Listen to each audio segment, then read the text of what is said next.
Hello बच्चों, let's see the following question. Question है what prevents horses and donkey from hybridizing to form a new species. Options है A limited hybrid fertility, B limited hybrid viability, C hybrid breakdown, C gametic isolation. So इस question का की concept है हमारा post zygotic isolating mechanism। So isolating mechanism जो prevent करता है दो स्पीशीज को कंबाइन करके वो न्यू स्पीशीज बनाने में। यहाँ पे हम हॉर्स और डोंकी के बारे में बात कर रहे हैं। तो अगर हम ऑप्शंस देखें तो पोस्ट जाइगोटिक आइसोलेटिंग मैकेनिज्म में 3 तरीके का मैकेनिज्म दिखाई देता है। पहला जो है वो है हाइब्रिड इनवायबिलिटी। तो ये है पहला टाइप, इनवायबिलिटी। सो इसमें क्या होगा, हाइब्रिड जो है वो प्रोड्यूस जरूर होता है पर ये फेल कर लेता है to develop into reproductive maturity. Hybrid fails to develop into reproductive maturity. तो ये कभी भी रिप्रोडक्टिव मैच्योरिटी अचीव नहीं कर सकता। ये यंगर यानी जो इन्फेंट स्टेज में होता है या फिर यंग स्टेज में ही, वेजिटेटिव फेज में ही रह जाता है। सेकेंड टाइप है वो है हमारा हाइब्रिड इनफर्टिलिटी। तो पहला तो हमारा मैच्योरिटी पीरियड तक ही नहीं पहुंचा, दूसरा है मैच्योरिटी पीरियड तक तो पहुंचता है पर ये जो रिप्रोड्यूस नहीं कर पाता। तो hybrid fails to produce functional gamete,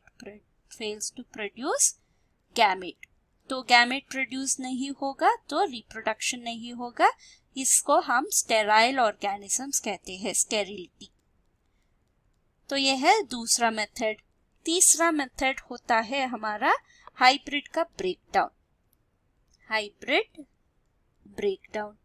तो इसमें क्या होगा, हमारा हाइब्रिड F1 हाइब्रिड अगर देखा जाए is fertile, F1 hybrid is fertile, पर ये F1 हाइब्रिड्स जब रिप्रोड्यूस करते हैं टू प्रोड्यूस F2 तो वो फर्टाइल नहीं होते, but F2 generation fails to develop properly. तो ये है ब्रेकडाउन इन फर्दर जनरेशन। तो लास्ट है हमारा हाई गैमेटिक आइसोलेशन, जो आइसोलेट करता है। तो ये है डिफरेंस इन गैमेटिक स्ट्रक्चर या शेप या कुछ भी हो सकता है, डिफरेंस इन गैमेट बिहेवियर। तो इसको हम गैमेटिक आइसोलेशन बोलते हैं। तो अगर हम हॉर्सेस और डोंकी का बात करें, हॉर्स का जेनेटिक इंफॉर्मेशन जो है वो 2n इज इक्वल टू 64 होता है और डोंकी का जो होता है वो 2n इज इक्वल टू 62 होता है। सो जब ये दोनों गैमेट्स प्रोड्यूस करेंगे वो होते हैं 32 एंड 31 रेस्पेक्टिवली। तो जब ये फ्यूज होता है हमारा ऑर्गेनिज्म में 33 आ जाता है, वो है डिप्लॉयड कंडीशन जो हमारा म्यूल में दिखता है।